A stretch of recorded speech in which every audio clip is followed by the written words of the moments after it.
Weavers weaving at the break of day, why do you weave a garment so gay? Blue as the wings of a halcyon wild, we weave the robes of a newborn child. Yes, I know you remember. The Nightingale of India, Madame Sarojini Naidu, had a beautiful poetic depiction of the weavers, and it's named as the Indian weavers. I studied it when I was in my primary section around in class 4th or 5th. I don't really remember nicely, and I did perform it very well in one of my vivas too. So I remember it really nice, and today is the right moment to repeat it for all of you. You know, I strongly believe that a good life is like weaving. Johan Erickson has put it right way that energy is created in the tension. The struggle, the pull, the tug are everything. But that's not my motto of the day. The motto of the day is to weave a few words out of the leftover tales. Guess the topic of the day? Well, it's something new, a little related to our old one, but yes, it's a very nice topic, a very important one. And it goes on like apparent volume of distribution or simply volume of distribution. Welcome all to Is Pharmacology Difficult podcast. I'm your host, Dr. Radhika Vijay, MBBS MD Pharmacology, and this is the audio hub to get the best simplified basic tips, strategies, methods, and lots of ideas to learn better, understand better, and make your concepts crystal clear. If you really find, and if there's a question hovering in your minds, is pharmacology difficult? Lend your ears for a while and let in the magic of knowledge. So, once the drug enters the bloodstream, it gets distributed. The extent and the pattern of distribution that depends on variety of factors. So let me tell you the factors. The first one is the lipid solubility, then is the regional blood flow, then ionization at physiological pH, and next is the binding extent to the plasma and the tissue proteins, and lastly it also depends on the type and the amount of the transporters that are found. Now just get an idea. The drug is in motion till the attainment of equilibrium state of the unbound drug in the plasma and the unbound drug in the tissue fluid. Now once that particular equilibrium state is attained, then both the reserves, they start diminishing. And why they're diminishing? Well, that's a little common sense that occurs on account of elimination of drugs. Okay? Now I'm going to directly come to our topic, apparent volume of distribution. It is defined as the volume of fluid utmost necessary in order to withhold or contain entire amount of drug in the body at equal or the same concentration as in the plasma. Well, I'm sure some of you did not get a single meaning out of this whole definition. And there's no big deal. Even I got to know about it after reading it so many times. So you have to go through that process.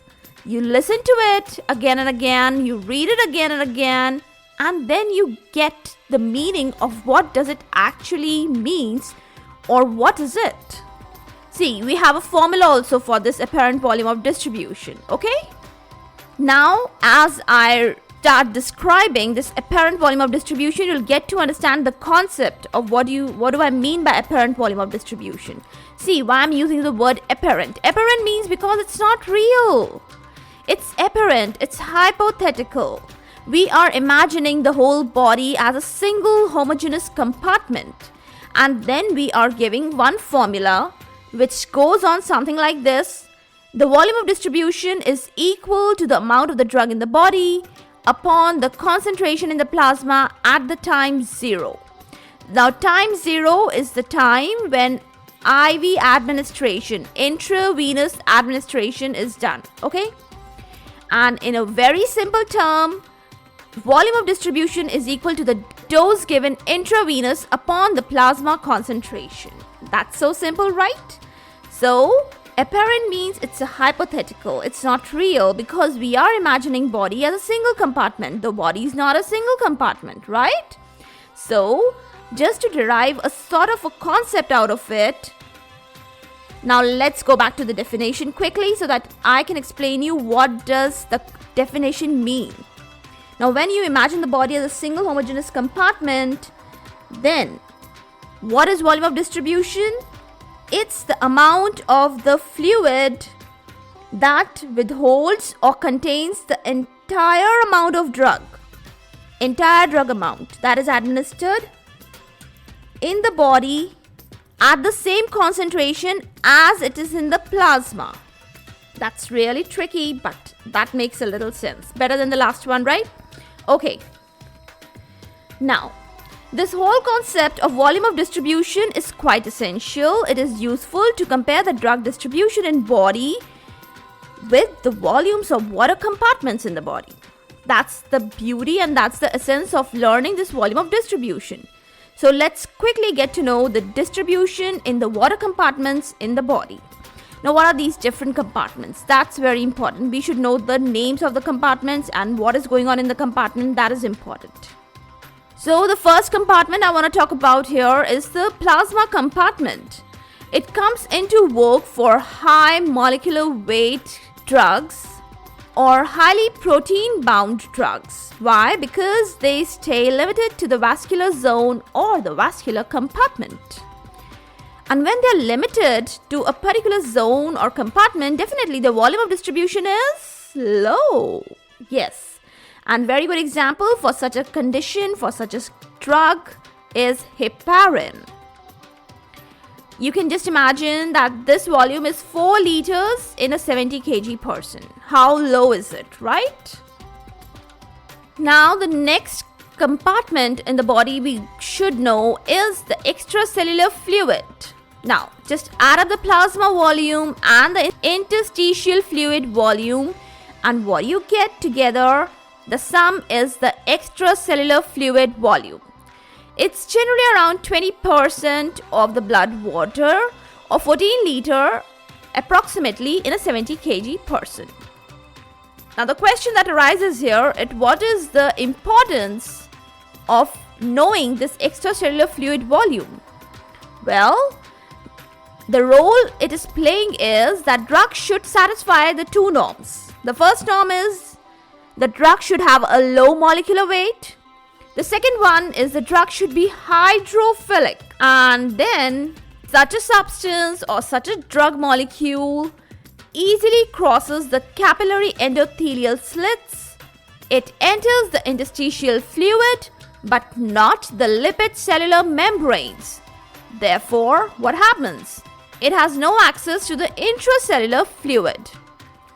So where is exactly the drug? Don't wonder. The drug is present in the extracellular fluid. And very good related examples, they are aminoglycoside antibiotics. Okay? Now the last compartment that we ought to know is the total body water. For this, the drug is an overachiever. Now what do I mean by saying overachiever? Because it satisfies both the norms that I told you before. It is having a low molecular weight, one. Secondly, it is having a good lipophilicity. And these two characteristics, when drug possesses, then it can cross all the damn membranes. It can cross all the damn slits. It gets to be distributed in 60% of the body water. That is around 42 liters in a 70 kg person. God gracious, can you imagine that? A great example to quote here is of the ethanol. Yes, that's the drug to quote here. Now, few more scintillating bullet points coming up to light up your way. The first one is highly plasma protein bound drugs. They have low volume of distribution because they stay in the vascular space. Good examples are warfarin and diclofenac.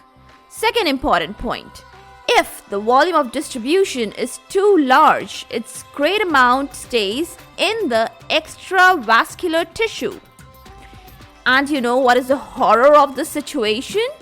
The drugs in the other tissues, that are sequestrated or accumulated, they may have a volume greater than the total body water or the body mass. Say digoxin has 6 liter per kg, morphine has 3.5 liter per kg. So if God forbids any kind of poisoning ensues, then such drugs with large volume of distribution, they are not the cup of tea for hemodialysis. Don't ever go for it, never try it. Now, next point, diseases like CHF, heart failure, cirrhosis of liver, alters and in turn brings about C-wave changes in the body water distribution, in the membrane permeability, in the protein binding, in metabolite storage, which all may participate in drug-to-drug displacement reactions. Yes, they are affected greatly. Suddenly a bulb glows and that gives you the last extra bullet point to cherish and treasure. If the volume of distribution is less than 5 liters, where is the drug? Well, it's in the vascular compartment. Examples are insulin, furosemide, heparin. If the volume of distribution is approximately 15 liters, now where is the drug? Well, it is restricted to the extracellular fluid, and examples are aspirin, gentamicin, D-tubercularine, and amoxicillin. And if the volume of distribution is more than 20 liters, where is the drug now? It is all over, throughout the body water. Examples are phenytoin, methyl-dopa, theophylline. It may be hiding in the tissues also. Yes, it can collect there. Examples are digoxin, morphine, chloroquine. Now, in the end, I want to have certain reflections on how to determine the volume of distribution. Well, plot a graphical log of the plasma drug concentration denoted by capital C small p versus the time, and you can extrapolate back the drug plasma concentration to time 0. Now what I mean by saying time 0, that means that is the moment when intravenous bolus is given. And then you can extrapolate it back on the y-axis, and this gives the value of the capital C small o, which is referred to as the drug concentration when the distribution occurred instantly. Well, that's a little tricky and quite very mathematical, but I explained it well. I hope it's well understood. The formula of the volume of distribution is equal to the dose upon the capital C small o. And capital C small o, I told you, by extrapolating back the drug plasma concentration at the time 0, you get this value refers to the drug when the distribution occurred instantly. Now let's quickly summarize the influence of volume of distribution, and definitely it will affect the drug half-life. If the drug has large volume of distribution, in such a state, very less amount of drug is available to the excretory organs. And if you increase the volume of distribution, you are increasing the half-life of the drug, and drug becomes long-acting. Yes, so the concept to comprehend here is the amount of drug reaching for excretion to the liver and the kidneys decides the drug elimination. And the drug delivery to the elimination organs depends on the blood flow of that organ and the drug traces amount that is found in the plasma. So that's all, dear folks. I've woven a lot worthwhile on this subject loom today. And even Mahatma Gandhi said that he regards spinning and weaving as a necessary part of any national system of education. That's so amazing, right?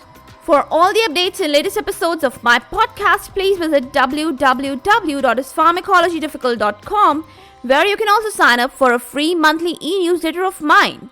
It actually contains a lot of updates about the medical sciences, drug information updates, and my podcast updates also. You can follow me on different social media handles like Twitter, Insta, Facebook, and LinkedIn. They all are with the same name is Pharmacology difficult. If you are listening for the first time, do follow and subscribe whatever platform you are consuming this episode. Stay tuned. Do rate and review on iTunes, Apple Podcast. Stay safe, stay happy, stay enlightened. Thank you.